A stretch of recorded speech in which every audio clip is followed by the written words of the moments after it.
miss the choir, but boy, it's a lot easier to not have them here when you have some wonderful music like that. Thank you, Betty. It's such a great tune. It's got a nice, it's got a nice swing to it, doesn't it? Well, we're going to read this morning again from Matthew chapter 10.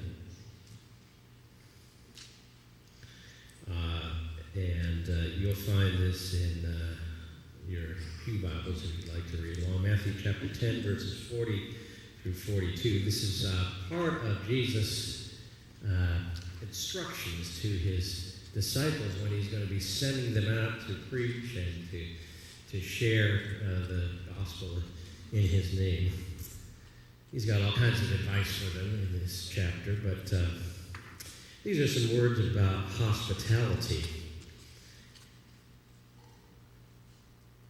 Because, of course, these folks, as they are going around, they're going to have to rely on the hospitality of others, which is kind of a vulnerable place, isn't it? If you're out and around and you don't really know anybody, would you do that? Would you go out on a trip and, just hope that you would find people to put you up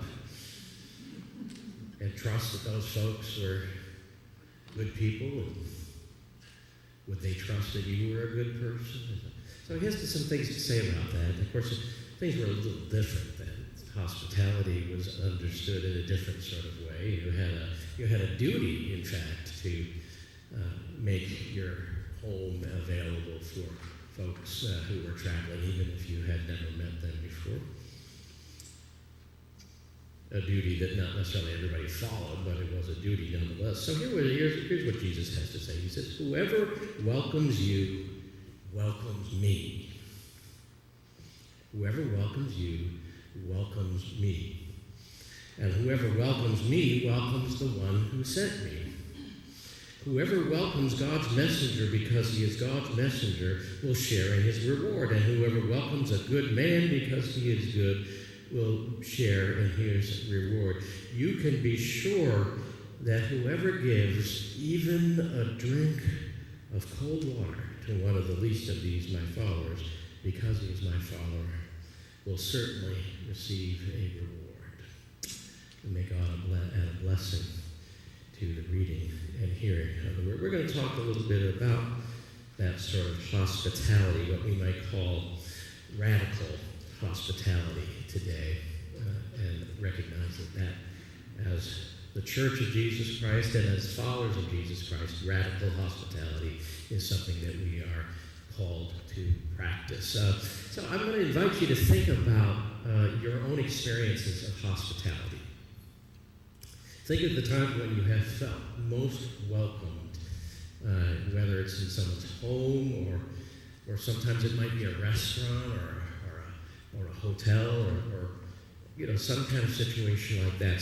So let me ask you to think a little bit about that, and what would you say would be the things that would be characteristic of that experience of hospitality? I'm inviting you to share these out with anybody else. But when you think of those experiences of hospitality, what has stood out for you? I'm sorry? A smile, yeah. Somebody who warmly welcomes you. You're allowed to feel at home, even though you're in foreign territory. They say a good host, somebody who practices hospitality, finds a way to help you feel at home, right? Being included, right? Yeah. Safety. Feeling safe, yeah. Good food, of course, yeah. Offering you something to drink. Offering you something to drink, yeah. A mint on your pillow. Is that a message?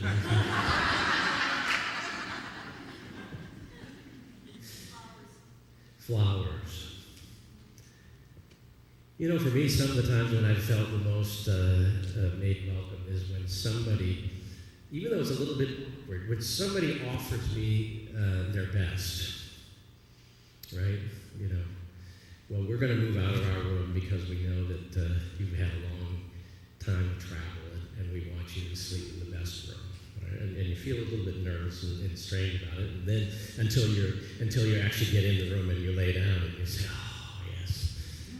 So sometimes hospitality means giving the best that you have.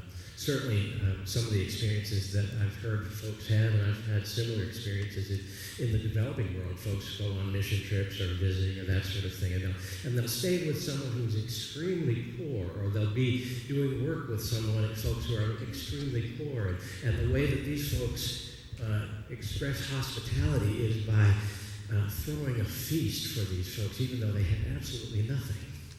That's hospitality. Well, anyway, Jesus has some words to say about hospitality this morning. And we read those words just as we have just a moment ago. Like last week's message and passage, this week's reading is set in the midst of a larger conversation that Jesus is having with the 12 disciples. He's about to send them out into the world. And he says to them, it can be a cold, cruel world, and there are certain risks that come with relying on the kindness of strangers. And so Jesus wants to make sure that when they encounter someone who practices true hospitality, that they don't take those folks for granted, that they honor those folks, that they're grateful and they don't just take it as a small thing. Because as Jesus tells them in verse 40, whoever welcomes you welcomes me. It is no small thing to open your doors to a stranger. And Jesus wants his disciples to be good guests, to be polite and humble and most of all grateful. Because as Jesus says in verse 42, even a drink of cold water, even the slightest gesture of kindness and openness is to be seen as an act of significance, an act of direct service to God that will be rewarded. Because after all, if you welcome someone, you are welcoming Jesus. Whoever welcomes you welcomes me. Now, these words are directed to the disciples and relates to how they are to respond to those who offer them hospitality.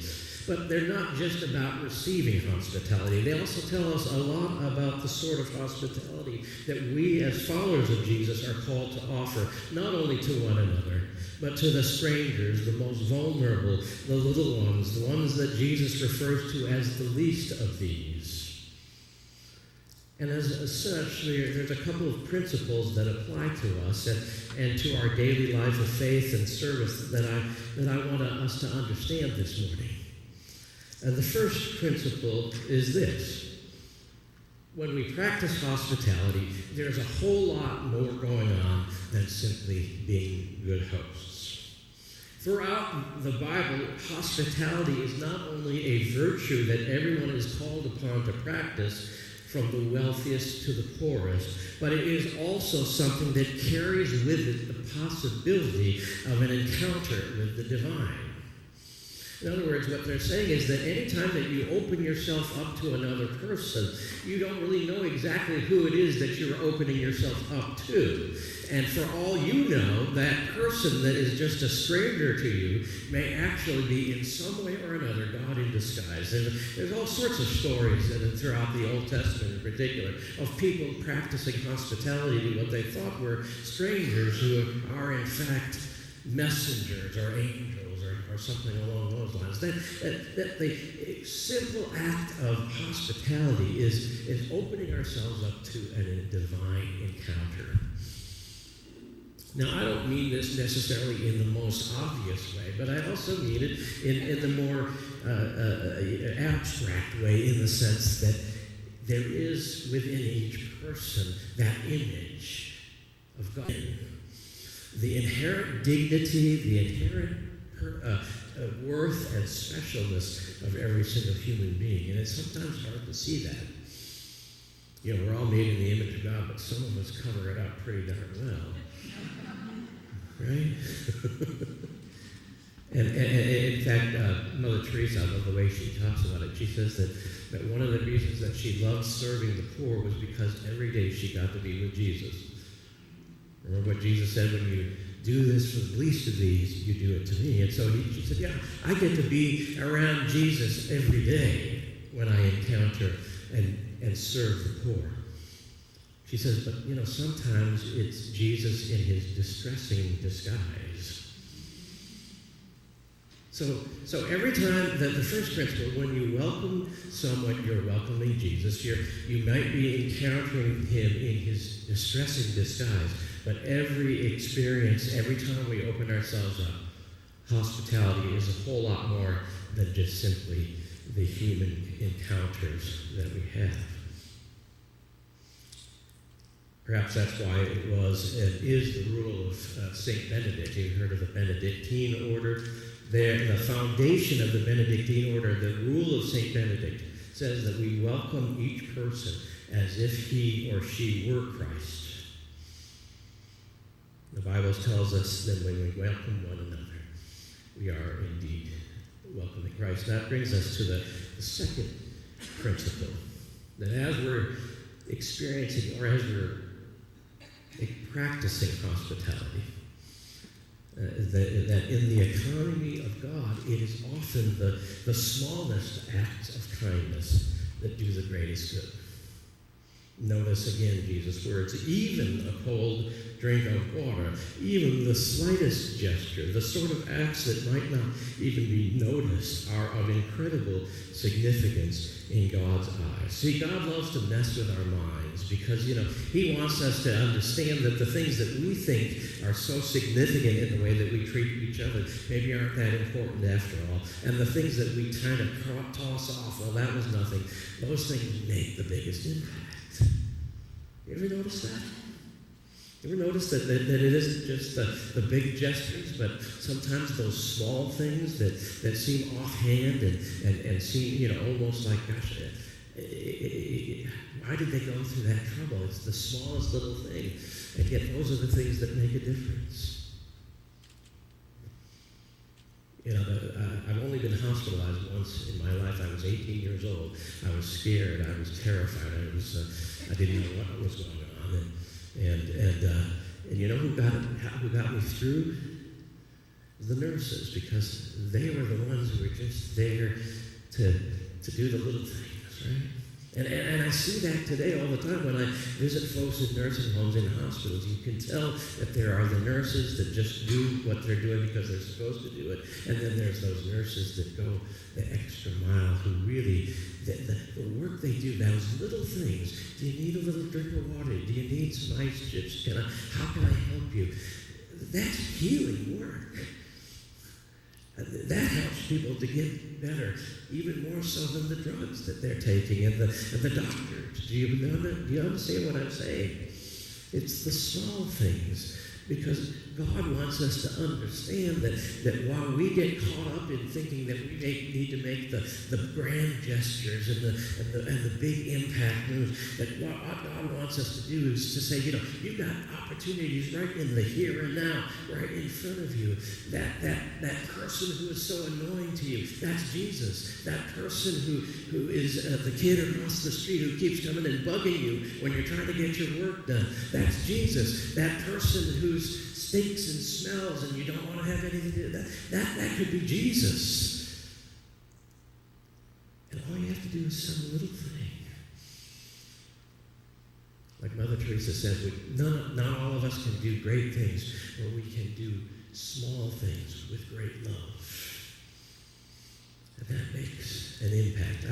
I want to close with a story that maybe some of you have heard, called The Rabbi's Gift. I don't know exactly where it came from. I came across it in Scott Peck's book, The Different Drum. The story concerns a monastery that has fallen upon hard times. And once it was a great order, but as a result of the waves of anti-monastic persecution in the 17th and 18th centuries and the rise of secularism in the 19th, all of its branch houses were lost.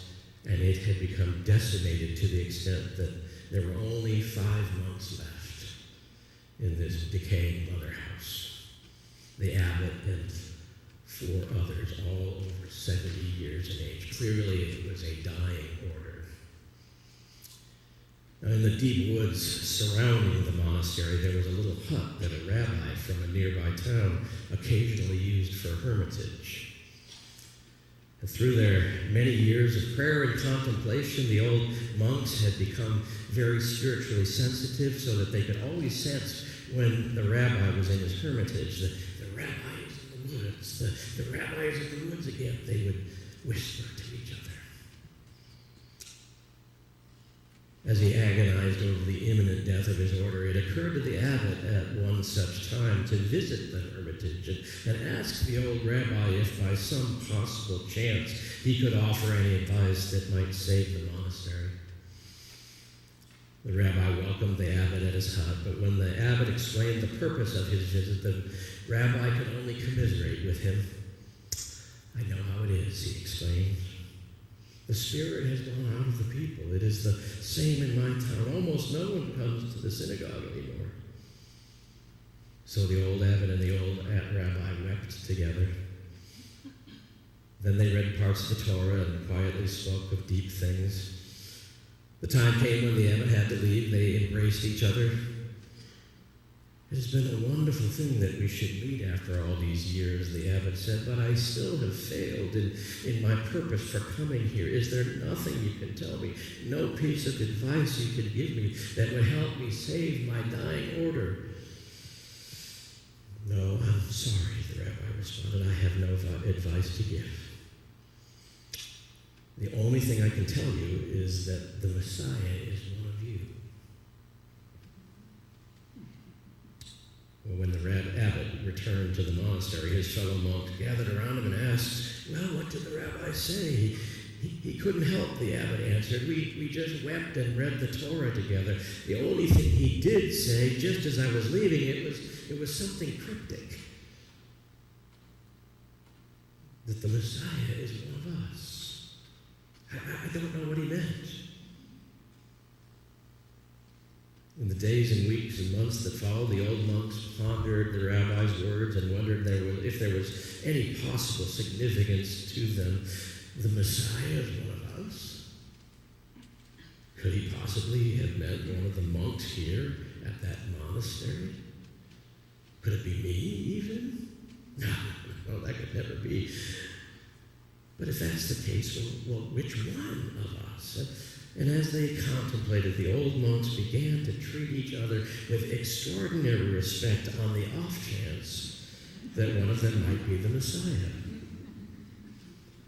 And on the off chance that each monk himself might be the Messiah, they began to treat themselves with extraordinary respect. Now, because the forest in which it was situated was beautiful, it had so happened that people still occasionally came to visit the monastery, to picnic on its tiny lawn, to wander along some of its paths, even now and then to go into the dilapidated chapel to pray and meditate. And as they did so, without even being conscious of it, they began to sense a spirit of extraordinary respect that now began to surround the five old monks and seemed to radiate out from them and to permeate the atmosphere of the place. There was something strangely attractive, even compelling about it. Hardly knowing why, they began to come back to the monastery more frequently to picnic, to play, to pray. They began to bring their friends and show them this special place, and those friends brought other friends. And then it happened that some of the younger men who came to visit the monastery started to talk to more and more with the monks. And after a while, one of them asked if he could join them. And then another, and another. So within a few years, the monastery had once again become a thriving order, and thanks to the rabbi's gift, a vibrant center of light and God's Spirit in the realm.